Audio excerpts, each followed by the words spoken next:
Big বসের ১৯তম মৌসুমে এবার বিতর্কের কেন্দ্রবিন্দুতে সালমান খান। প্রতিযোগী ফারহানা ভাটকে নিয়ে তার ব্যঙ্গাত্মক মন্তব্য নেট দুনিয়ায় উত্তাল। কেউ তাকে বলছেন নারী বিদ্বেষী, কেউ আবার দাবি করছেন সালমান স্বাধীন চেতা নারীদের সহ্য করতে পারেন না।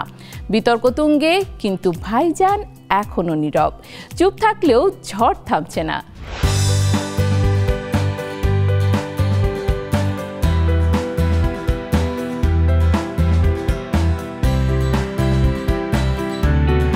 বিগ বস মানেই বিতর্ক, ড্রামা আর চমক। তবে এবারের ১৯তম মৌসুমের রিয়েলিটি শো এর কেন্দ্রবিন্দুতে এখনো সঞ্চালক সালমান খান নিজেই। কারণ এক প্রতিযোগীকে নিয়ে তার ব্যঙ্গাত্মক মন্তব্য ঘিরে তুমুল ঝড় উঠেছে সামাজিক যোগাযোগ মাধ্যমে। সূত্রপাত বিগ বসের সাম্প্রতিক এক পর্বে। প্রতিযোগী আশনুর কৌর অভিযোগ করেন ফারহানা ভাট নাকি সবসময় নেতিবাচক মনোভাব ছড়ান।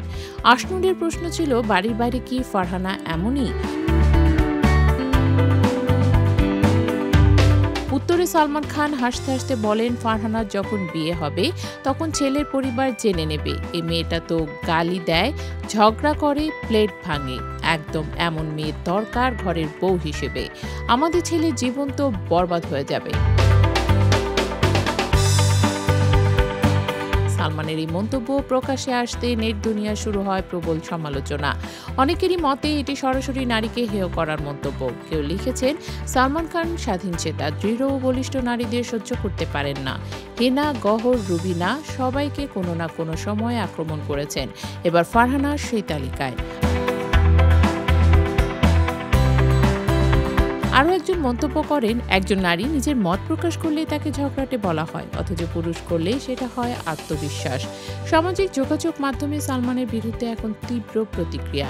অনেকেই তাকে নারী বিদ্বেষী বলে আখ্যা দিয়েছেন এবং প্রকাশ্যে ক্ষমা চাইতে বলেছেন। কেউ কেউ আবার তুলনা টেনেছেন অন্য প্রতিযোগীদের সঙ্গে। তাদের মতে অমল নামের পুরুষ প্রতিযোগীকে নিয়েও অনেক বিতর্ক হয়েছে, কিন্তু তাকে নিয়ে সালমানের মুখে এমন তীর্যক মন্তব্য শোনা যায়নি, কারণ তিনি নারী নন। যদিও এ নিয়ে এখন পর্যন্ত সালমান খানের কোনো প্রতিক্রিয়া পাওয়া যায়নি, তবে দর্শকদের একাংশের ক্ষোভ ক্রমেই বাড়ছে। কেউ বলছেন এবার হয়তো সালমানের জনপ্রিয়তায় বিগ বসের সবচেয়ে বড় চ্যালেঞ্জ হয়ে দাঁড়াবে। বিগ বসের এবারের মৌসুমে ইতিমধ্যে অর্ধেক পথ পেরিয়েছে। নানা রকম টাস্ক, ঝগড়া আর বন্ধুত্বের গল্পে দর্শক মাতলেও সঞ্চালকের বেফাঁস মন্তব্য যেন সবকিছুর রং ফিকে করে দিচ্ছে। অনেকেই মনে করছেন এই ঘটনা শুধুই টিআরপি বাড়ানোর কৌশল নয়, এটি নারীদের প্রতি সালমানের দৃষ্টিভঙ্গিকে উন্মোচিত করেছে। শেষ পর্যন্ত ভাইজান কি ক্ষমা চাইবেন নাকি আগের মতোই চুপ থাকবেন? এই প্রশ্নের উত্তর এখন জানতে চায় গোটা বিগ বস প্রেমী দর্শক মহল। এক কথায় এবারের মৌসুমের প্রতিযোগীদের চেয়ে অনেক বেশি আলোচনায় এখন সালমান খান নিজেই।